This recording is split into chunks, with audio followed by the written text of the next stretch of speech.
Full time at Selhurst Park, Crystal Palace 1, Chelsea 1. Chelsea dropping more points late on, and this negative week has turned into a negative run. And, Chelsea are suddenly in a position where it feels like top four about a month ago looked like almost a certainty, or at least Chelsea would be in pole position and a lot would have to go wrong.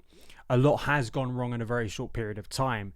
And today, unfortunately, it was more of those same frustrations we have seen with Chelsea over the past few games. And although there were some good moments, and although in context Chelsea, I think, did create enough in the game to at least score one more goal, the result is the result. And the theme of the past, it's getting to a month now, has not been great for Enzo Maresca. And the tone and narrative and just reality of this season is rapidly changing in a negative direction. And I think for a lot of us, we've seen this story before, particularly at this time of the year, where a promising start to the season quickly spirals into a bit of a slog.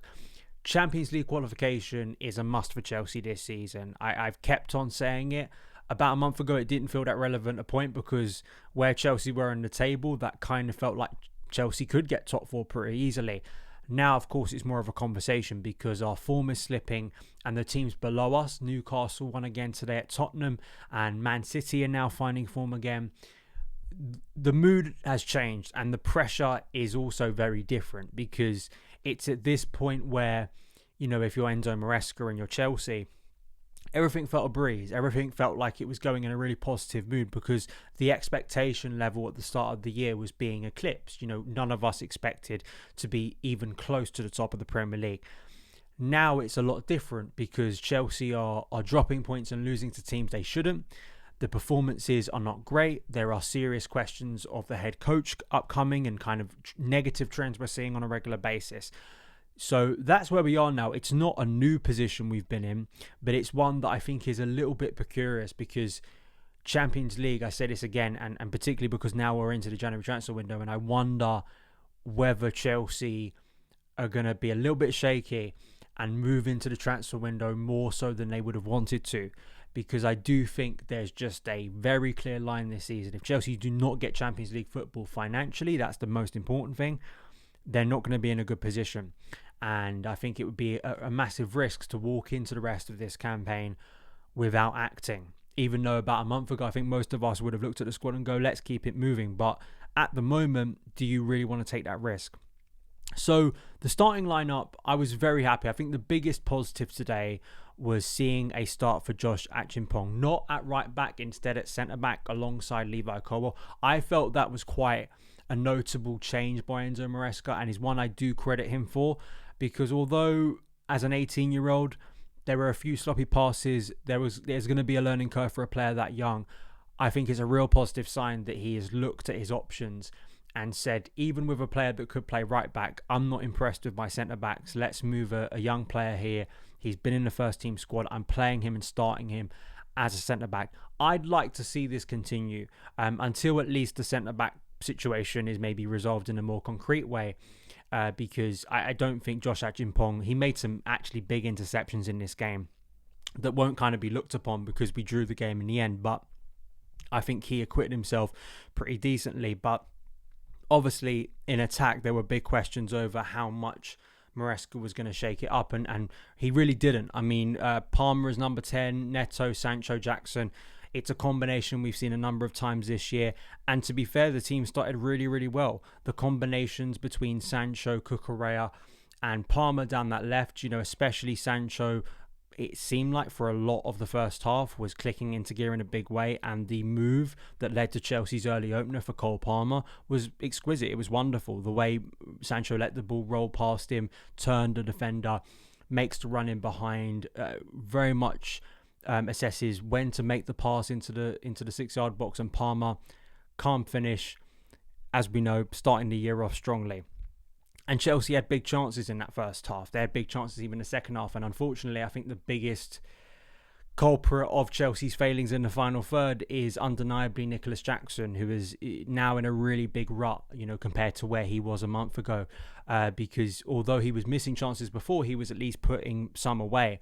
he's gone through a goal drought now, and I think there'll be a lot of calls, not only for rotation in that area, if you're looking at Nkunku, even Mark Guiu, who came off the bench, but also, again, transfer window. People will be looking in the transfer window and saying, should Chelsea be looking to sign a natural centre forward to at least compete with Nicholas Jackson? Because it does feel like he's flagging, and his flaws that we saw last season, at least just in terms of finishing. I think his all-round game is not terrible. It's just his finishing has not been good enough, and that did cost Chelsea today. In the second half, though, the momentum shifted, and Palace definitely got more of a foothold in the game. Suddenly, Eze was hitting the ball a lot more and touching the ball a lot more. I spoke about Mateta in my preview about how he's a really good focal point. I thought we absolutely saw that in the second half, and just disrupting Chelsea a lot more. Chelsea's ability, I felt that maybe Palace in the first half were just a little bit too comfortable to allow Chelsea to play out. In the second half, it was much more difficult for Chelsea to build up from defence, and Chelsea, like they have in recent games, ran out of ideas very quickly when that resistance came up. And none of us can sit here and say we were shocked that the eventual Mateta equaliser came as late as it did, because you could see it happening before. And this is where I get to something that, unfortunately, I'm repeating myself. I'm sounding like a broken record, but how can you not when you watch recent games? And I look towards that subs bench from about the 50th minute and no action. It's simply not good enough for Enzo Maresca. I don't understand it. Listen, I have serious doubts about Chelsea's actual squad depth and squad strength. However, my individual and kind of my perception on certain players, I still don't think that's a big enough excuse for you to not use your bench. It took him a very long time where both of the subs, Mark Guiu and Noni Madueke, didn't come on until the last 10 minutes of the game. Noni came on after the equaliser. I just don't think that's good coaching. I don't think it's proactive coaching. I think it's complacent, and I think it doesn't. I can imagine maybe within the dressing room, and we spoke about the A and B team and players feeling like they could get themselves into the first team. I don't think that's going to help the mood a lot. I think those B team players are going to start to think to themselves, there's no point here because he's not looking at the bench. He's not giving me these opportunities. And, at a very demanding time of the season, I fear what it could have done to certain players if they just would have been, rotated or rested a bit more. And I don't think it cultivates a good environment. I just don't. And I don't think it speaks to a coach who is maybe thinking outside the box, looking to rotate, and kind of that rigid, dogmatic, complacent, or just, this demand for control, unfortunately, is becoming more of a trend, and a negative trend, unfortunately, when I'm watching this Chelsea team. Too many times when a fast break could be on. One of our best traits as a Chelsea, as the modern Chelsea is, especially this season, we are one of the best counter-attacking teams.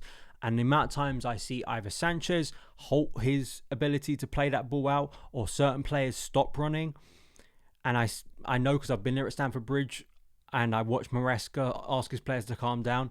I don't think it's helping the team. I think it's limiting the team. And in games when the tempo and the momentum has shifted, it doesn't, all your technocratic and kind of belief in control, goes out the window. There's a thing called game state. I think you have to react to it proactively. Sometimes just being calm and wanting to just hold on to the ball is simply not a good enough strategy.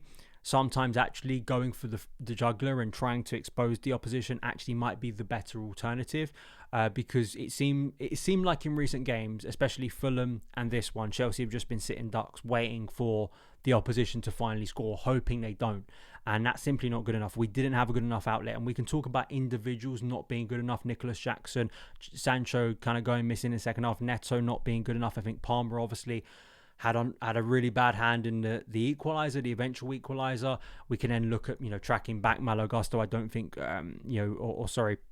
it was Gusto on the right side who did put in some good blocks, but, maybe is at fault for the equaliser and the ease to which Palace, hit us on transition. But to be fair, similar opportunities and moments had presented themselves for Palace already. So it's not like Chelsea had been so dominant. They had one break. If you're hearing analysis of this game that tries to make out that Chelsea was so dominant and Palace had like one break and Chelsea just got unlucky, I don't think that's a fair reflection of the game. Our finishing has been poor in recent weeks. It really has. It's not like Chelsea are creating no looks at goal. That's not my point.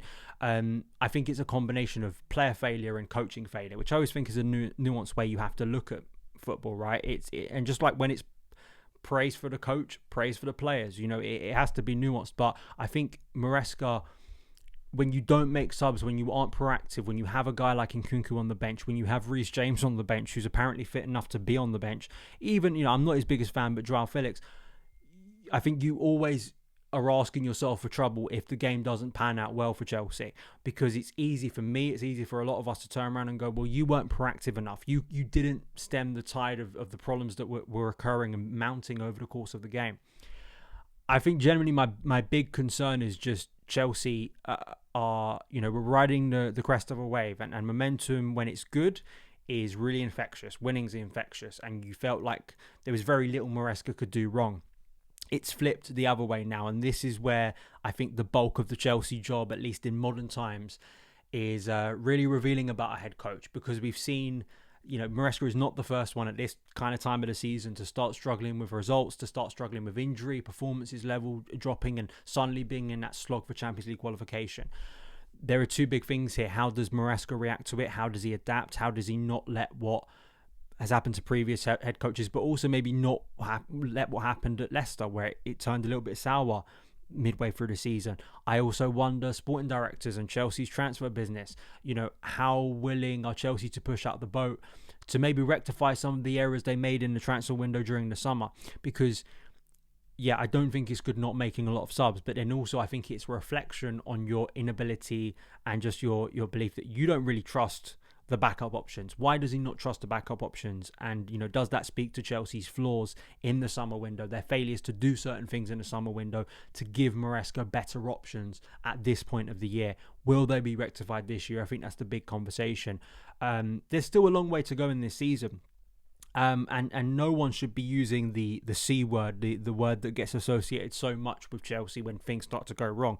However, concern is a very valid word. It is a very valid word. If you walk out of Everton, Fulham, Ipswich and Palace with only 2 points out of 12, I'm sorry, there's no way of spinning it. That is simply unacceptable. It's unacceptable for a team even chasing Champions League qualification. For a team who presents themselves to be doing a lot more, again, it's inexcusable. And I think Maresca, the players, Chelsea got a lot of praise rightfully when things were going right a month ago, earlier in the season.